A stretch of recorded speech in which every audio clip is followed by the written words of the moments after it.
it. That is the actual cab and chassis sitting in their yard. And like I said, at this point, they're building the aerial portion of it.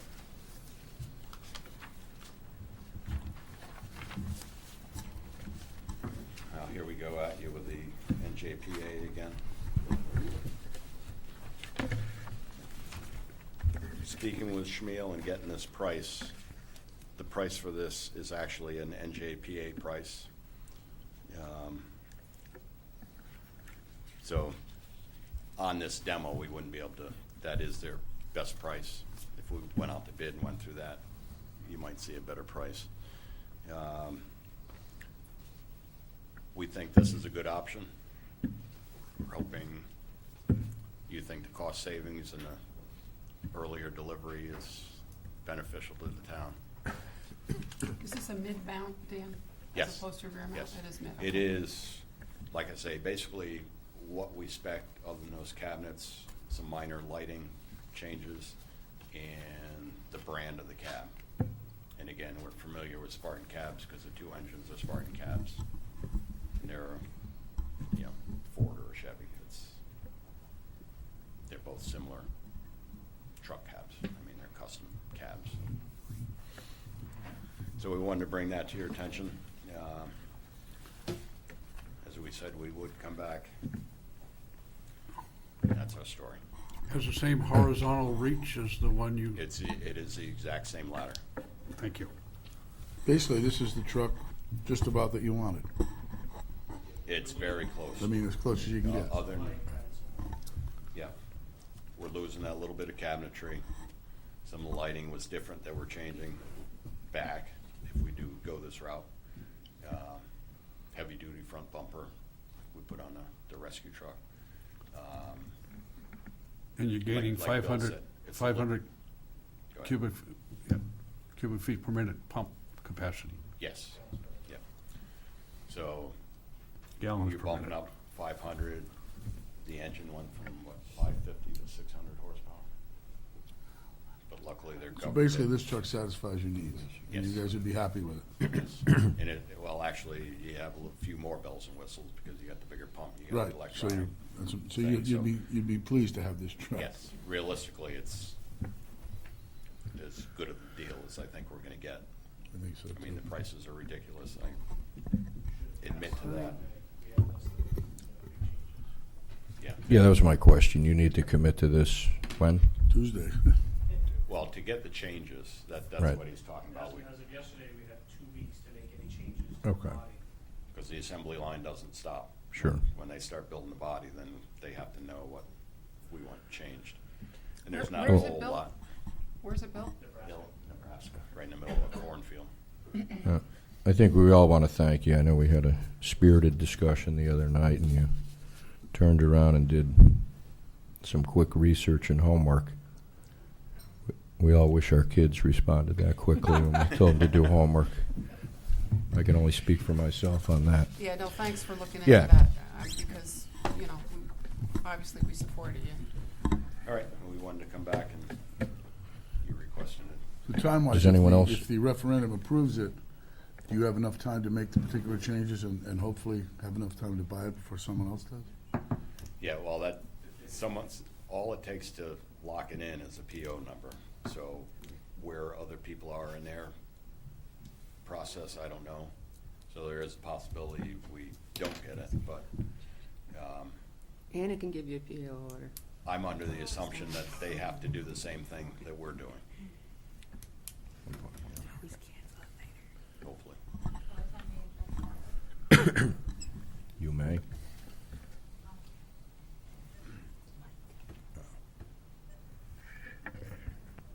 So when Mr. Summers, brought to my attention the possibility of the town acquiring this apparatus that's currently on the assembly line, there are a couple of issues that it would be my recommendation that both the Board of Selectmen and the Board of Finance consider.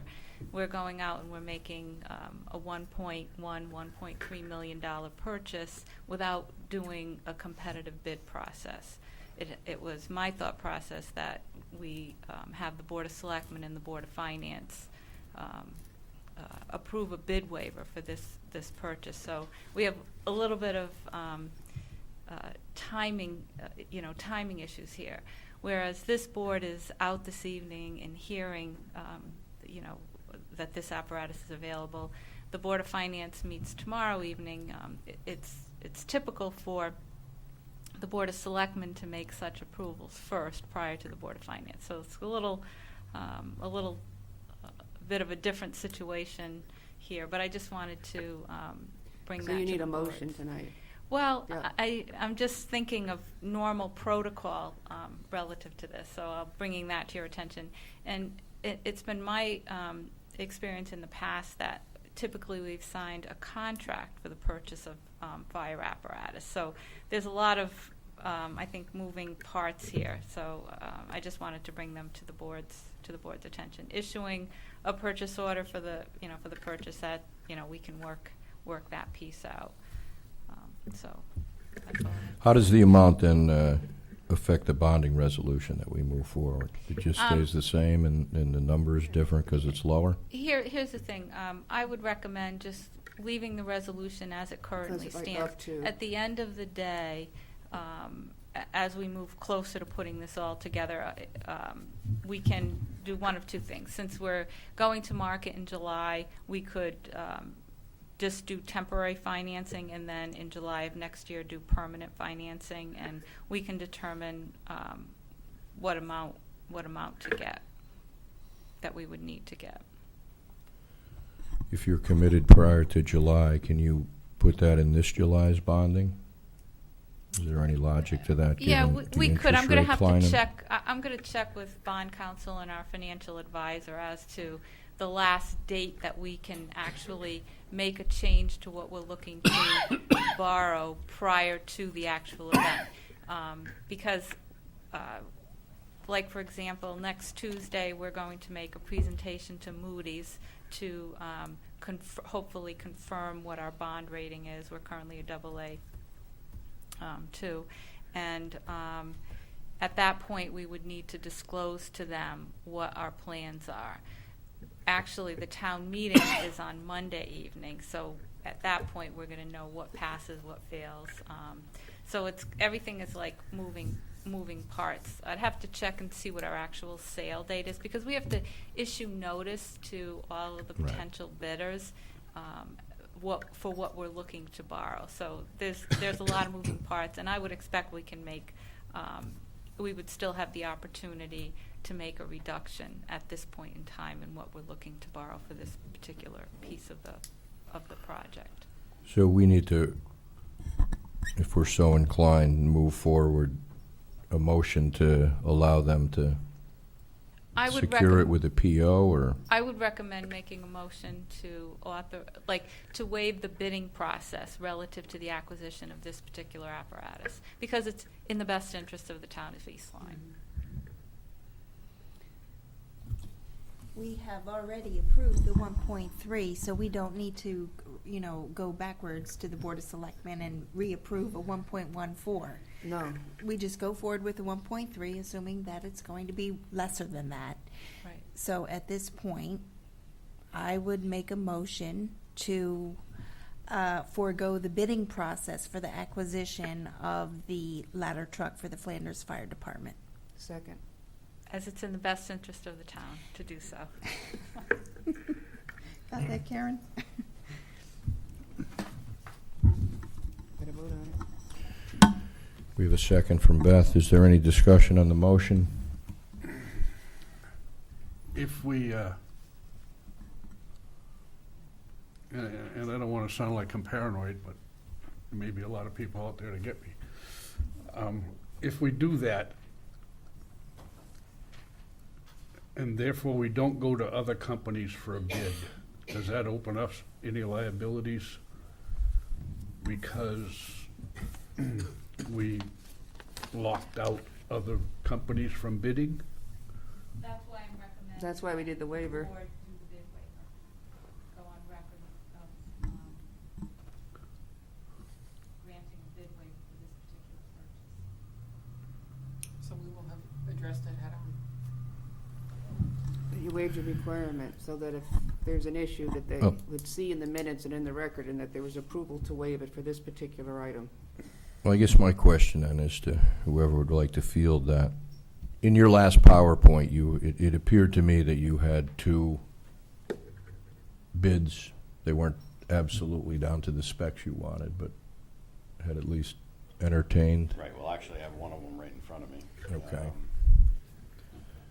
From Schmiel, was the custom design, was 1.299571.79, with a price 7% increase July 1st. 7%? Yeah. Ferrera was a similar estimate, and their increase July 1st is 2%. I'm assuming that the 7% is going to apply to this demonstrator too, if we can't get a PO to them by July 1st. There might be 7% added to that. I can check on that tomorrow, but I'm assuming, well, it's already on the assembly line. Right. If it's purchased before, PO's in before July 1st, it's 7%. Because we're buying under now. If the PO isn't, but will it hit since it's already on the assembly line? The vehicle is started. I can ask that tomorrow. Okay. Yeah, I think the point is, you've already received 2 bids for similar apparatus. So it's not like we haven't done any benchmarking. And the something that is still coming that is big. It won't fit under bridges, and I haven't told them not to bring it to look at it. That demonstrator wouldn't be available until after the demo season, so you're looking the end of the year, and that was similar price, but that's been used and abused, where this one's a brand new we're basically getting a new truck that they're building as a demo. Yeah, it's also worth mentioning that this avenue will save the town money to temporarily fix the fire truck until one that we had Yeah, you're contracted, was a year lead Plus time. greatly reduce 10 the months. liability of the town Right, to. Right. so that's noteworthy to include in our minutes, I think. After you wax and armor all the existing one, It's all done. when do they come down and inspect that? I just got this email today saying they wanted to price it, so we can call them tomorrow and Yeah, see that they're in North Haven, so. okay. Yeah, obviously, the more numbers you can plug in. I don't think it's gonna be a Yeah. impressive number, but it's Something. either that or it goes up to Franklin to the auction or to Right. Westbrook to Calamary's. Fire apparatus is about the town, like, up to 10 or 12,000. And now, where does that money go? Back to you. In the general fund? In the general fund. Typically, we have deposited funds like that in the CNRE fund. CNRE, yeah. Okay.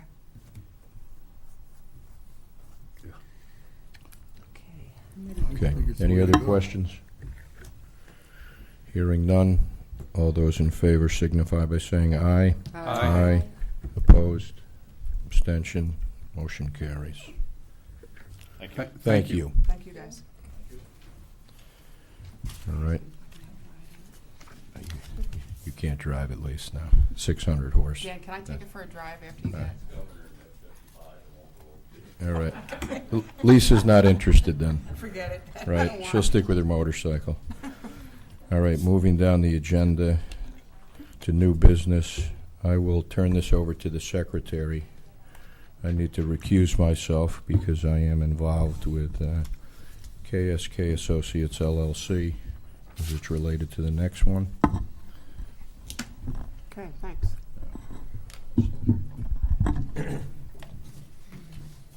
All right, thank you, Steve. Before us is our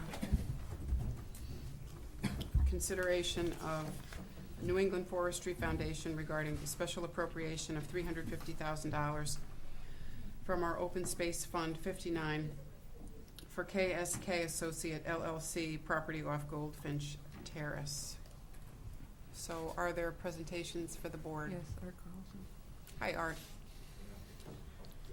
How are you?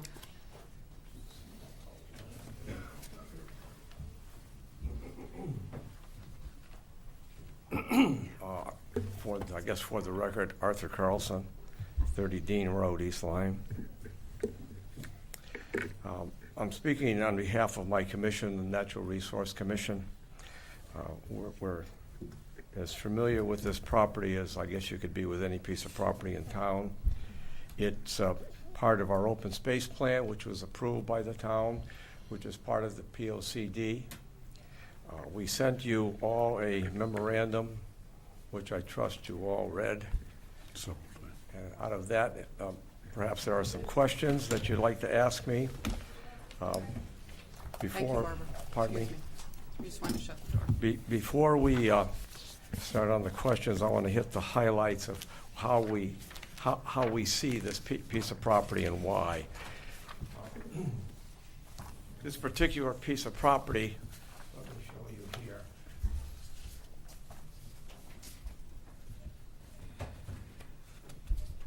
Is this piece of property right here. And all the yellow on this were considered pieces of open space that the town should purchase when and if they become available. This is a 25-year project, okay? And they all have good reasons for purchase. What we did was, which was really, I think, unique to our open space plan. If I can see this, we have 8 attributes of open space. It's not because I like it or I don't like it, they're attributes. And actually, these attributes, I hope this idea spreads through all the boards and commissions. It becomes a way of doing business, okay? Attribute number 1, what do you want open space to do? Well, you absolutely want it to provide clean drinking water. Our reservoir system depends on having forests and open space, period. Both to clean the water, to hold it, store it, and release it. Secondly, we'd like to give more access to the public to lakes, streams, and rivers. They don't have much access. I mean, you have a boat launching area on Lake Patagonia, that's about it, okay?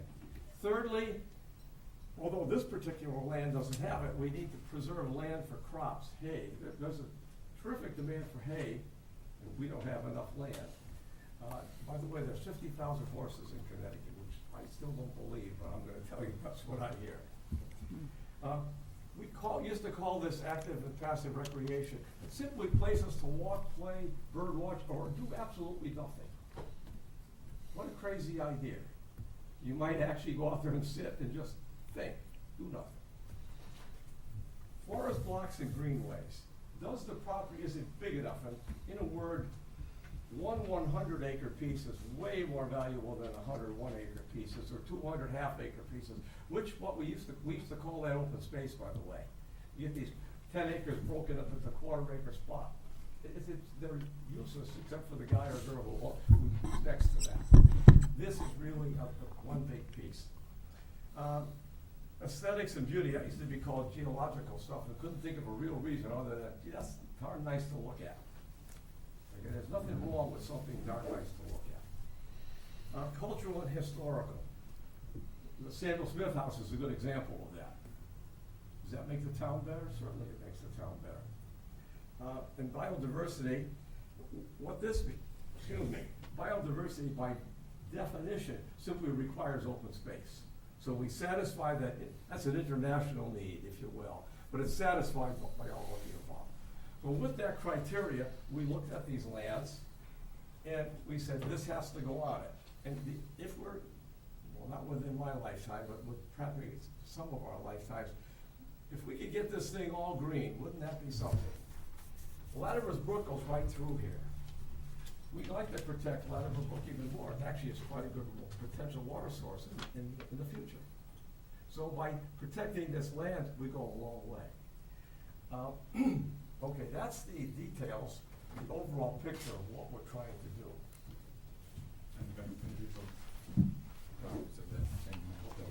Your town planner.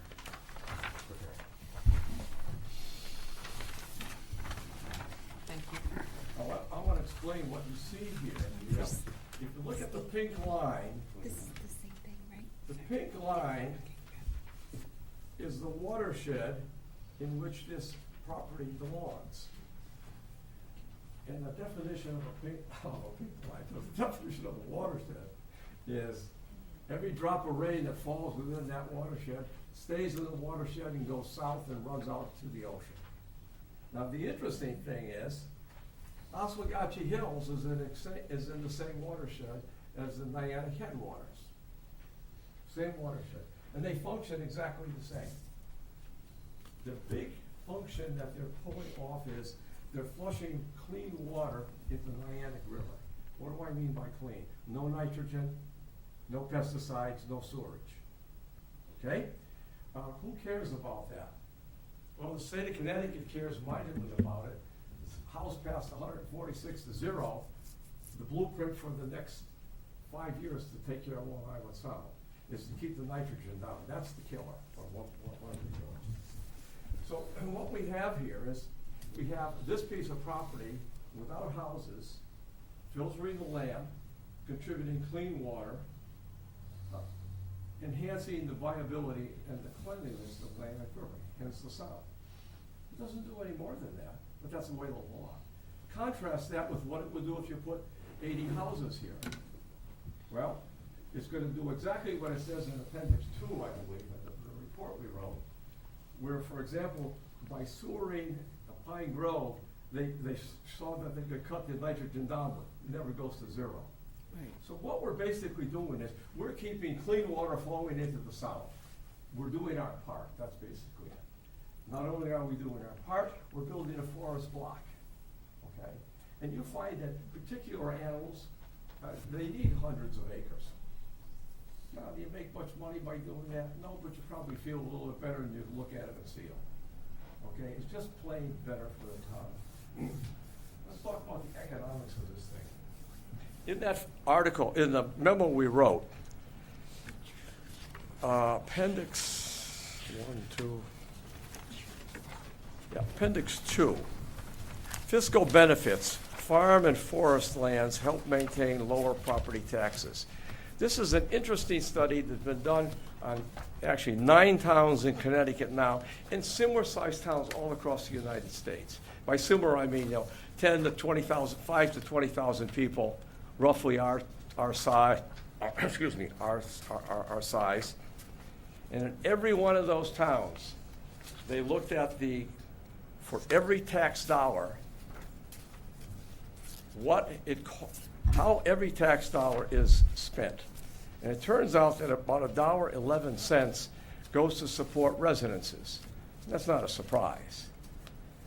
On the other hand, about 31 cents is needed to support open space.